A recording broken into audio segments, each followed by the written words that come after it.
सागर हा अहिल्यानगरमध्ये राहायला होता. तो अहिल्यानगरमधील एका बांधकाम कंपनीत अभियंता म्हणून काम करत होता. अहिल्यानगरमधील भारतनगर येथे तो त्याच्या स्वतःच्या घरात राहत होता. त्याच्या कुटुंबात त्याचे आई वडील आणि त्याला एक बहीण होती. कुटुंब आनंदी होते. घरी फक्त राहुलच्या लग्नाची चिंता होती. वाढत्या वयामुळे त्याच्या पालकांनी त्याच्यासाठी योग्य जोडीदार शोधण्यास सुरुवात केली. जेव्हा त्यांनी राहुलच्या लग्नाबद्दल त्यांच्या नातेवाईकांशी चर्चा केली तेव्हा एका नातेवाईकाने आपल्या नात्यात असलेल्या एखाद्या मुलीशी लग्न करण्याचा सल्ला दिला. जेव्हा त्यांनी शोध सुरू केला तेव्हा एका नातेवाईकाने शिवानी नावाच्या मुलीचे नाव सुचवले, जी पुणे शहरात राहते. राहुलच्या वडिलांनी शिवानीच्या वडिलांशी संपर्क साधला. मुलगी बघायला आलेल्या सर्व सदस्यांना शिवानी आवडली. शिवानी तिच्या आई वडिलांसोबत आणि 3 बहिणींसोबत राहत होती. शिवानीच्या बघण्याचा कार्यक्रम तिच्या मावशीच्या घरी ठेवण्यात आला होता. बघण्याचा कार्यक्रम झाला. मुलामुलींची पसंती कळाली. दोघांनी लग्नाला होकार दिला. त्यानंतर त्यांचे लग्न एका मोठ्या लॉन्समध्ये करण्यात आले. शिवानीसारखी सुंदर मुलगी बायको मिळाल्याने सागर खूप खुश होता आणि त्याच्या घरच्यांनीही शिवानीचा गृहप्रवेश मोठ्या थाटात केला. सर्वजण खुश होते. कुटुंबात कोणतेही तणाव नव्हता. सर्वजण एकत्र येऊन स्वतःची कामे करायचे. त्यांच्या घराभोवतीच्या परिसरात सागरचे कुटुंब खूप आदरणीय होते आणि ते एकोपाने राहत होते. शिवानी आणि सागर यांच्यावर नेहमीच संपूर्ण कुटुंबाची काळजी घेण्याची जबाबदारी होती. कोणत्याही प्रकारचे वाद नव्हते. लग्नाची 4 वर्षे कशी आणि केव्हा संपली हे त्यांना कळाले नाही. पण हे वर्ष त्यांच्यासाठी खूप महत्त्वाचे होते. ते आनंदाचे वर्ष नव्हते. त्यांच्या आनंदी आयुष्यात एक वादळ आले आणि त्यांचे संपूर्ण वैवाहिक जीवन उद्ध्वस्त झाले. शिवानी 8 दिवसांसाठी तिच्या चुलत भावाच्या लग्नाला गेली होती. परत आल्यानंतर तिचे वागणे पूर्णपणे बदलले होते. ती आता साधी शिवानी राहिली नव्हती, तर ती आता अधिक हुशार आणि दिखाऊ झाली होती. तिच्या चुलत भावाच्या घरून परत आल्यापासून तिला एक नवीन छंद निर्माण झाला होता. ती तिचा वेळ फोनवर घालवत असे. घरातील कोणत्याही कामात तिचा रस राहिला नव्हता.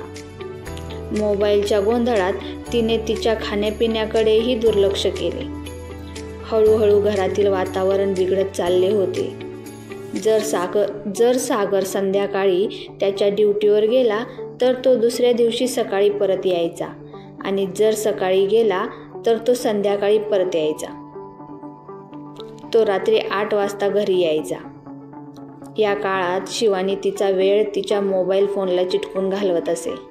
ती सागरच्या आईला म्हणत असे, आई आज माझी तब्येत ठीक नाही आहे, आणि ती फोन घेऊन बसायची. सुरुवातीला कुटुंबाला वाटले की शिवानी फक्त तिच्या पती सागर बरोबर वेळ घालवत आहे. पण त्यांचा संशय वाढत असताना सागरच्या बहिणीने सागरला विचारले की भाऊ तू आणि वहिनी रात्रभर कशाबद्दल बोलताय? सुरुवातीला सागरला वाटले की ते विनोद आहे आणि तो म्हणाला, मूर्ख मुली, मी ड्युटीवर असताना मला फोन वापरता येत नाही. मग कसले बोलणे होतं? मला कोणाशी बोलण्याची संधी कुठून मिळते? भाऊ तू खोटं का बोलतोस? बहीण म्हणाली, मी वहिनीला बहुतेकदा रात्रभर तिच्या मोबाईल फोनला चिटकलेली बघितलं आहे. मला माहीत नाही की ती कोणाबरोबर बोलते. तू बकवास बोलत आहे. मी ड्युटीवर असताना मला कुणाशीही बोलण्याची संधी मिळत नाही. तू खोटे का बोलते आहेस? असे भाऊ बहिणीला म्हणाला. ती नेहमीच तिच्या मोबाईलला चिटकलेली असते. जर ती तुझ्याशी बोलत नसेल तर ती कोणाशी बोलते?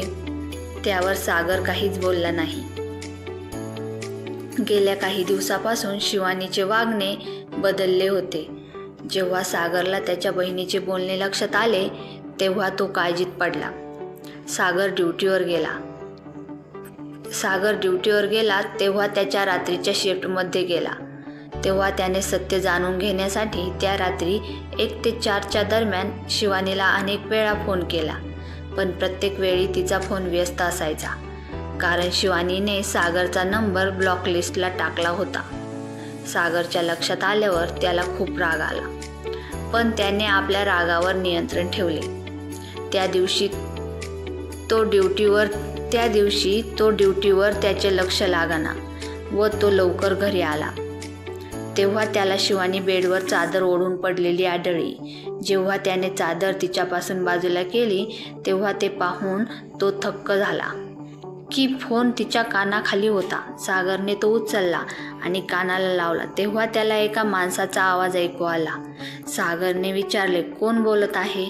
सागरचा आवाज ऐकून कॉल कट झाला. सागरने परत फोन केला तेव्हा त्याचा फोन बंद आला. रागावलेल्या सागरने शिवानीला कठोरपणे विचारले, तो माणूस कोण होता? वारंवार विचारूनही शिवानीने तोंड उघडले नाही. तेव्हा सागरचा राग शिगेला पोहोचला. त्याने स्वतःवर नियंत्रण ठेवले. त्याने शिवानीला कानाखाली मारली. परिस्थिती आणखी चिघळू नये म्हणून सागरच्या कुटुंबाने त्याला शांत केले. तेव्हा सागर शांत झाला. सागर तिथून निघून गेला, पण आता त्याला या प्रकरणाबद्दल अस्वस्थ वाटत होते. त्याने शिवानीच्या पालकांना फोन करून सर्व काही सांगितले आणि दावा केला की तिचे कोणाशी तरी प्रेम संबंध आहेत. ती मला त्याबद्दल काहीही सांगत नाही. तुम्ही दोघे तिच्याशी बोलले तर बरे होईल. दुसऱ्या दिवशी सागर शिवानीला बसने तिच्या आईवडिलांच्या घरी घेऊन जातो. तेव्हा प्रवासाच्या दरम्यान सागरने शिवानीचा फोन घेतला आणि तिचे व्हॉट्सअप मेसेज तपासले. तेव्हा त्याला अनेक धक्कादायक मेसेज आणि विचित्र फोटो सापडले. शिवानीने ते मेसेज त्या अज्ञात व्यक्तीला पाठवले होते. सागरने ट्रू कॉलरवर नंबर तपासला तेव्हा त्याला आढळले की ते सर्व प्रेम संदेश धर्मवीर नावाच्या माणसाचे होते. त्यापैकी काही खूपच अश्लील होते. धर्मवीरने मेसेजमध्ये लिहिले होते की मी तुम्हाला बाळाचा गर्भपात करण्याबद्दल जे सांगितले होते ते काम झाले आहे का? शिवानीने उत्तरात लिहिले, जेव्हा तो वेडा सागर मला माझ्या मैत्रिणीकडे सोडून गेला होता त्याच दिवशी मी त्याच्या पोटातील बाळाचा गर्भपात केला होता. आता सागरला खात्री पटली होती की शिवानी विश्वासाच्या लायकीची नाही. सागर आतल्या आत रडत होता.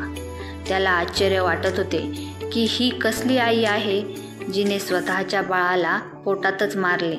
शिवानीचे धर्मवीरशी खोलवरचे संबंध आहेत असे सागरला आधीच वाटले होते. त्यावेळी तो त्याच्या पत्नीच्या बेवफाईमुळे खूप दुःखी झाला होता, पण त्याच्या सासरच्या घरी आल्यानंतर त्याचा राग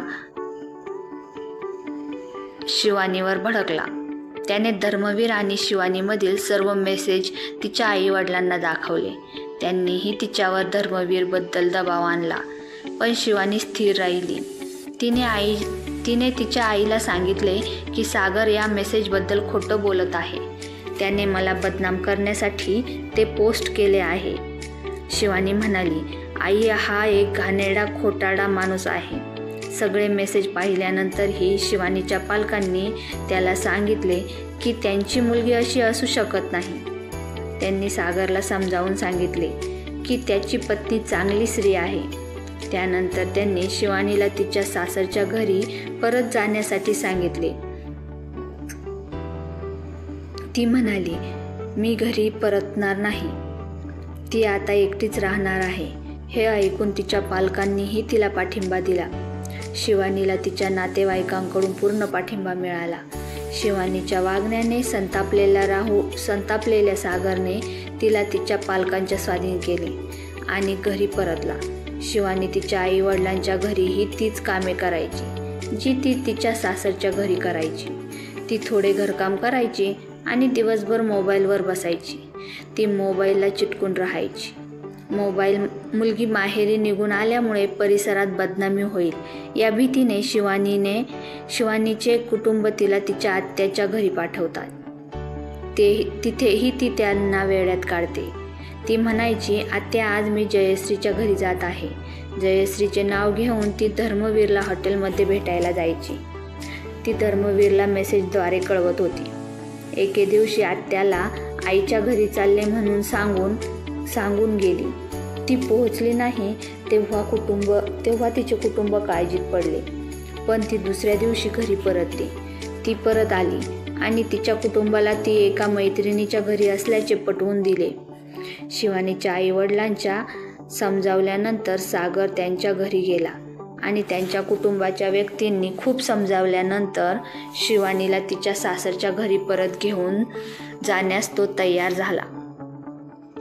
त्याला सांगण्यात आले की शिवानीची वागणूक आता बदलली आहे, पण तसं काहीही घडलं नव्हतं. शिवानीचा स्वभाव तसाच होता. सासरच्या घरी पोहोचल्यानंतर दुसऱ्या दिवशी तिने संपूर्ण घर डोक्यावर घेतले.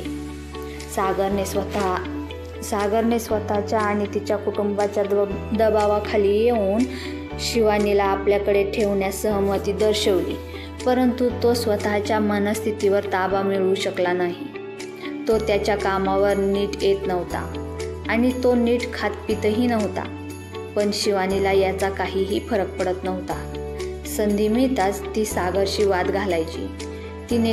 तिने त्याला तिच्या आईवडिलांच्या घरी सोडण्यास दबाव आणला, पण सागर तयार नव्हता. दोन्ही कुटुंबांना बदनाम होण्यापासून वाचवण्यासाठी त्याने शिवानीला सोडले नाही. सागरच्या परिवाराने शिवानीला बदनामीपासून वाचवण्यासाठी तिचे मन वळवण्याचा खूप प्रयत्न केला, पण शिवानी समजून घेण्यास तयार नव्हती. ती म्हणाली की जर मला माझ्या माहेरी नेऊन घातले नाही तर त्याचे परिणाम भयानक होतील. सागरने विचारले, तू काय करशील? शिवानीने उत्तर दिले, तू ड्युटीवर जाशील तेव्हा मी तुला मारून फेकून देईन. सागर म्हणाला, तू मला मारून टाकशील? सागर आणि त्याचे कुटुंब शिवानीच्या रोजच्या भांडणांना कंटाळले होते.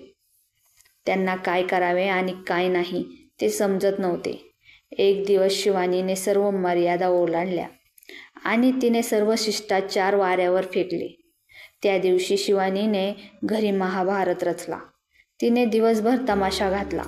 सागरच्या घरच्यांनी तिला खूप समजावून सांगण्याचा प्रयत्न केला, पण ती खूप नाटके करू लागली.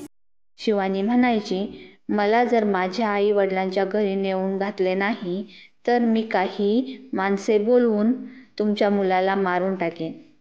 सागर रोजच्या किटकिटीला खूप वैतागला. तो म्हणाला, तुला त्यांनी शांती भेटत असेल तर तू तसंच कर. त्यांचा रोजचा आरडाओरडा ऐकून शेजारी पाजारी तिला समजावून सांगण्यासाठी आले, तर ती उलट त्यांच्याशीच भांडू लागली. सागरने कसं तरी शेजारच्यांना शांत केले व घरी पाठवून दिले. शिवानीच्या वागण्याचा सागरच्या मनावर खोलवर परिणाम होत होता, पण तिला त्याचा काहीच फरक पडत नव्हता. त्या दिवशी रात्री सागरने शिवानीला विचारले, तुला धर्मवीर का आवडतो? त्यावर ती म्हणाली, तो खरा मर्द आहे, मला तोच आवडतो. तू नामर्द आहे. ती तिच्या नवऱ्यासमोर दुसऱ्या पुरुषाची स्तुती करत होती. एक पुरुष हे किती काळ सहन करू शकतो? सागरला खूप राग आला. त्याला हे बिलकुल आवडले नाही.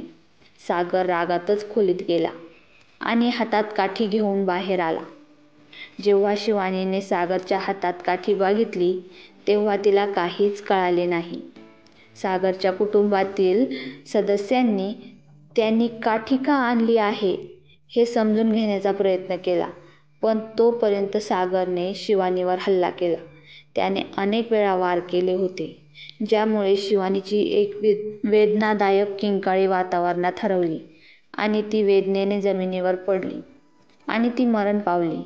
शिवानीच्या एका चुकीमुळे दोघांचेही आयुष्य उद्ध्वस्त झाले. अशा प्रकारे सागरने आपल्याच पत्नीला मारून टाकले. मित्रांनो, ही होती आजची कथा. कथा आवडली असल्यास अंतरंग स्टोरी चॅनलला सबस्क्राईब करा व बेल आयकॉनवर जाऊन ऑलवर क्लिक करा, म्हणजे असेच नवनवीन व्हिडिओ तुम्हाला बघायला मिळतील. धन्यवाद.